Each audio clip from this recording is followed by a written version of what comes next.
Abraham izy nandeha tatonga mwaka 100 izy niteraka tsakilalahy. Ndragnahary nanamia izy tsakilalahy, ndragnahary nanamia izy mijoza izy raka Sara niteraka tsakilalahy reo. Ndragnahary nanamia izy mijoza io fa nandeha tafatonga mwaka 100 izy nahazo zanaka.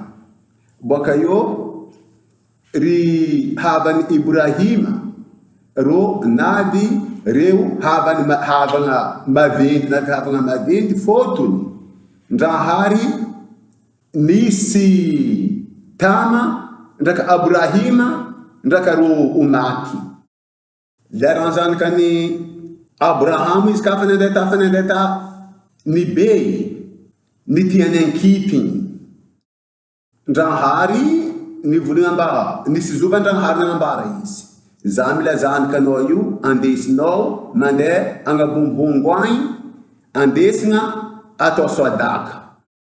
Abrahamu tsy nikolewa volana ndrahary mba zanakany karaha sodaka fo izy nangala nalany nandesiny ndakaro ampiasa nandesiny nanonga ambongo agny izy ny volana lerany Abrahamu ndraka zanakany tonga ro nanambela ro ampiasa regny.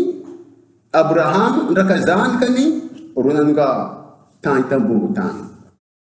Abrahamu izy nanday meso ndraka izy nanday sharibo zanakany tsakilalahy izy nisy nanday azmaty.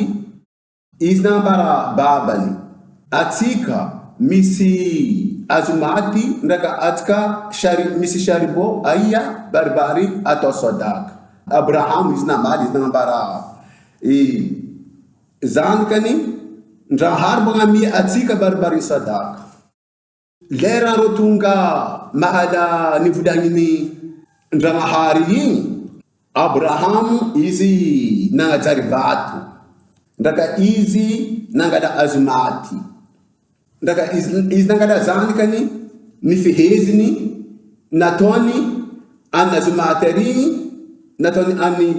nataony sodaka nataony any azmaty arigny. Boka eo Abrahamu izy nangala meso. Lerany Abrahamu nangala meso izy namonjy meso izy naharigny fehondrahary nanambara izy kaza tapaha izy tsy haiko kaza tapaha izy eo za mehay anao mitia zaho anao nagnaraka zaho raha volagniko fotony anao nasaky nangala zanakanao natao sodaka.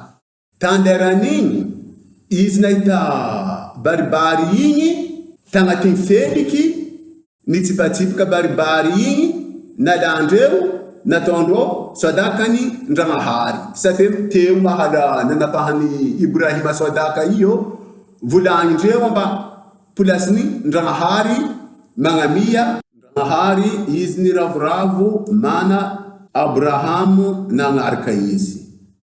Kayo izy nampahatsaro ry havany tama jiaby. Zanakanazy mbola ho velogno safe boka eo ry havany mbo havagna maventy.